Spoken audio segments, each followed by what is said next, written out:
नमस्कार दोस्तों, मैं आपका दोस्त सी ए दीपक सिंह, अकाउंटिंग गुरु। विद्युत विभाग जूनियर अकाउंटेंट के लास्ट एग्ज़ाम का रिव्यू और मेरे हिसाब से, वापस बोल रहा हूँ, मेरे हिसाब से एक्सपेक्टेड कट ऑफ कितनी जा सकती है उसके बारे में आज का विश्लेषण लेकर आपके सामने हाजिर हुआ हूँ।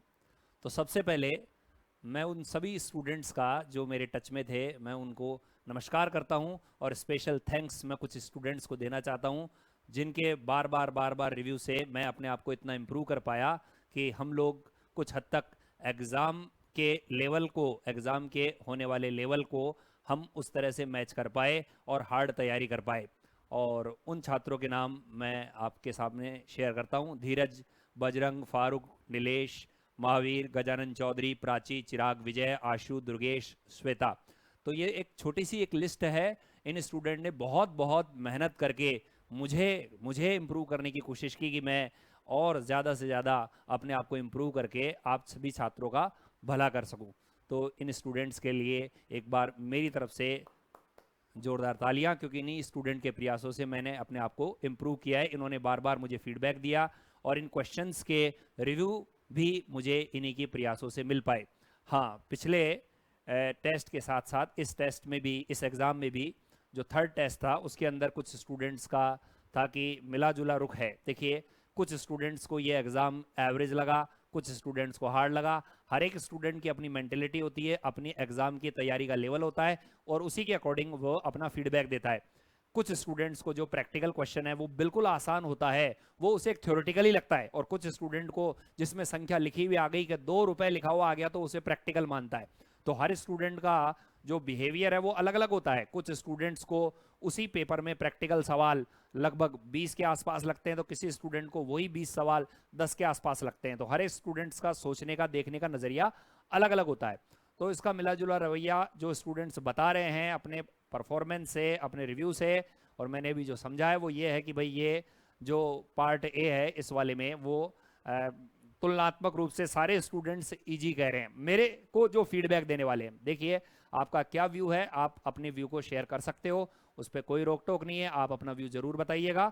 उनके अकॉर्डिंग ये आसान था, एवरेज था। कुछ स्टूडेंट का कहना था कि हार्ड था, लेकिन जो पढ़ाई में ठीक स्टूडेंट मेरे टच में थे उनका कहना था कि हमें ये पेपर संतोषजनक लगा, पार्ट ए।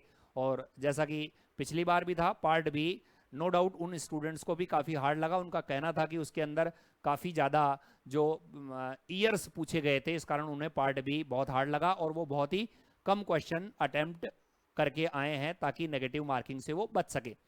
कुछ क्वेश्चंस मैं आप लोगों के साथ में शेयर करता हूं जो मुझे इस लिमिटेड टाइम में मिले हैं। एक तो AS14, AS14, उन्होंने कहा कि AS14 से रिलेटेड क्वेश्चन आया। इसके अलावा जो क्लोजिंग स्टॉक की वैल्यूशन से रिलेटेड क्वेश्चन आया। इसके अलावा कॉस्ट अकाउंटिंग स्टैंडर्ड, एक स्टूडेंट ने तो बकायदा मेरी स्क्रीनशॉट भेजा, ये देखिए। उसने कहा कि सर ये आपने पढ़ाया था, इसमें से CRA 2 का सवाल इस बार आया था, तो CRA 4 का पहले आया था और CRA 2 का आया है। तो स्टूडेंट जो बताते हैं मैं आप लोगों के साथ में शेयर करता हूँ। इसके अलावा उन्होंने सीनियर सिटीजन की एग्जम्पशन लिमिट, इसका क्वेश्चन की बात की है। और इंटेंजिबल एसेट्स का क्वेश्चन आया। जैसा कि मैंने आप लोगों को पिछले वीडियो में बोला था कि करंट रेशो लगातार आ रहा है, तो स्टूडेंट का ये कहना है कि करंट रेशो का क्वेश्चन आज के दिन भी 21 सितंबर वाले एग्जाम में भी पूछा गया था। करंट रेशो, क्विक रेशो के क्वेश्चंस आए थे और जीरो बेस बजटिंग का क्वेश्चंस आया था और बाकी न्यूमेरिकल भी ठीक ठाक आए थे। तो ओवरऑल उनका जो कहना है, देखिए जो स्टूडेंट मेरे को फीडबैक देते हैं मैं उसी को ही प्रेजेंट कर पाता हूँ, क्योंकि जो वो बोलेंगे मैं आपको कम्युनिकेट ही करूँगा। उनके अकॉर्डिंग ये एवरेज आया। हो सकता है आप लोगों की राय उनसे डिफरेंट हो, बाकी उनके हिसाब से ये पार्ट ए में उन्हें बहुत ज़्यादा कठिनाई का सामना नहीं करना पड़ा पार्ट बी की तुलना में। पार्ट बी सभी लोग हार्ड बता रहे थे कि पार्ट बी अच्छा खासा लेवल का था और ईयर बेस पूछा गया था। अब स्पेशल थैंक्स भी हो गया और मोटा मोटा मैंने आपको विश्लेषण भी बता दिया। अब मैं आता हूँ अगले पॉइंट पर, जो स्टूडेंट का खास करके सवाल है कि सर इसकी कट ऑफ क्या रहेगी और एग्ज़ाम का रिज़ल्ट जो है वो कब तक आ जाएगा। तो देखिए, पुराने आंकड़ों के हिसाब से लगभग 1.5-2 महीने में रिज़ल्ट आ गया था, तो अपन ये मान के चलते हैं कि ये भी 1.5-2 महीने के अंदर अंदर या इससे पहले आ जाना चाहिए। मैक्सिमम 2 मंथ में इसका रिजल्ट आ जाना चाहिए। IBPS इसके लिए बधाई का पात्र है कि यहाँ पर फटाफट से एग्ज़ाम कंडक्ट होती है और फटाफट से इसका रिजल्ट आता है। हम बेसब्री से उसका इंतज़ार कर रहे हैं, तो हम चाहेंगे कि तुरंत रिजल्ट आए ताकि स्टूडेंट्स भी अपने अकॉर्डिंग, उसके अकॉर्डिंग अपनी आगे की रूपरेखा तैयार कर सकें। अब 3 अलग अलग पारियों में जो एग्ज़ाम हुए थे, इसमें कुछ स्टूडेंट का कहना है ये वाला पार्ट सबसे ज़्यादा हार्ड रहा था, कुछ का कहना है ये वाला सबसे हार्ड रहा था, और बाकी आप जानते हो कि सितंबर। लेकिन जो ओवरऑल मैं समझ पाया हूँ वो है कि या तो ये वाला हार्ड या ये वाला हार्ड। जो भी फेसबुक वगैरह पर जो बच्चों के कमेंट वगैरह मेरे को बच्चे देते हैं, उसमें कुछ स्टूडेंट 18 सितंबर को ज़्यादा हार्ड मान रहे हैं, कुछ स्टूडेंट 18 सितंबर के सुबह 7:30 वाले को हार्ड मान रहे हैं। तो अपन ऐसा विश्लेषण कैसे करें कि भाई कैसा पेपर हुआ है। बट ओवरऑल जो विभिन्न लोगों के मत हैं, जो भी सूचनाएं हैं, सभी लोग ये कह रहे हैं कि भाई जो कट ऑफ होगी वो कुछ स्टूडेंट कह रहे हैं 50% रहेगी, कुछ स्टूडेंट कह रहे हैं 60% रहेगी, कुछ स्टूडेंट कह रहे हैं कि जो पिछली बार 113 थी उसके अकॉर्डिंग रहेगी, यानी मिला जुला रुख है। तो मैं आप लोगों से ये पूछना चाहता हूं कि जब सभी स्टूडेंट 113 ही बोल रहे हैं तो फिर ये पेपर जो है 113 वाला हार्ड कैसे हुआ, मुझे बताइए। पिछले बार के बाद में यदि अकाउंट ऑफिसर जैसा पेपर यदि आप लोगों को तीनों पारियों में देखने को मिल जाता तो क्या आप कट ऑफ 80%, 85% और 90% चाहते? जब इतने ज़्यादा आप लोगों के अकॉर्डिंग इतने हार्ड पेपर होने के बाद भी यदि स्टूडेंट 113, 120 की कट ऑफ की एक्सपेक्टेशन कर रहे हैं तो फिर अपन इसे बहुत ज़्यादा औसम हार्ड कैसे माने?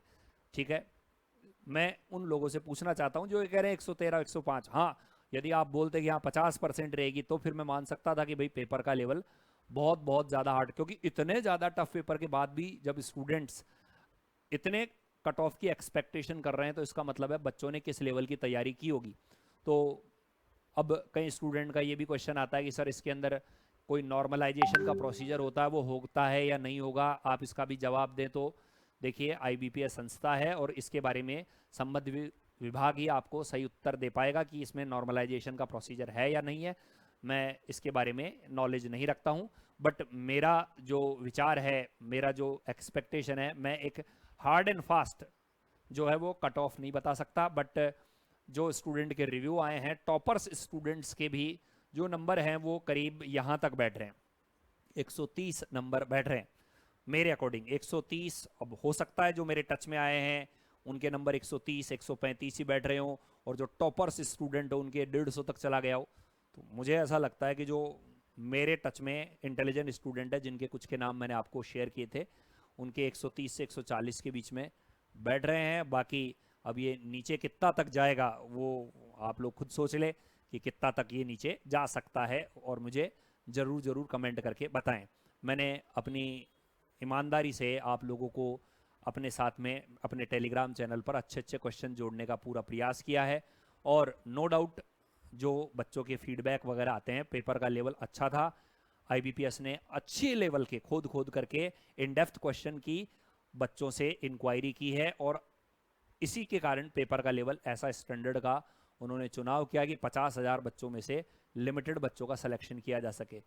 ठीक है, तो ये मेरा रिव्यू था। मेरे अकॉर्डिंग जो पेपर का लेवल देखने के बाद में मुझे ऐसा लगता है कि इंटेलिजेंट स्टूडेंट की नंबर इतने आने चाहिए। अब नीचे कितना जाएगा वो आप मेरे को ज़रूर ज़रूर कमेंट ऑप्शन में बताना। आप सभी लोगों का बहुत बहुत धन्यवाद जो आप मेरे वीडियो को देखते हैं, चाहे अच्छा कमेंट करे चाहे बुरा कमेंट करे। मैं आपका गुरु तो रहूँगा ही रहूँगा, क्योंकि यदि गुरु मानते हो तो ही वीडियो देखते हो, वरना तो वीडियो क्यों देखोगे। Thank you very much. फिर मिलेंगे किसी नई वैकेंसी के अच्छे क्वेश्चंस के साथ, तब तक ओके।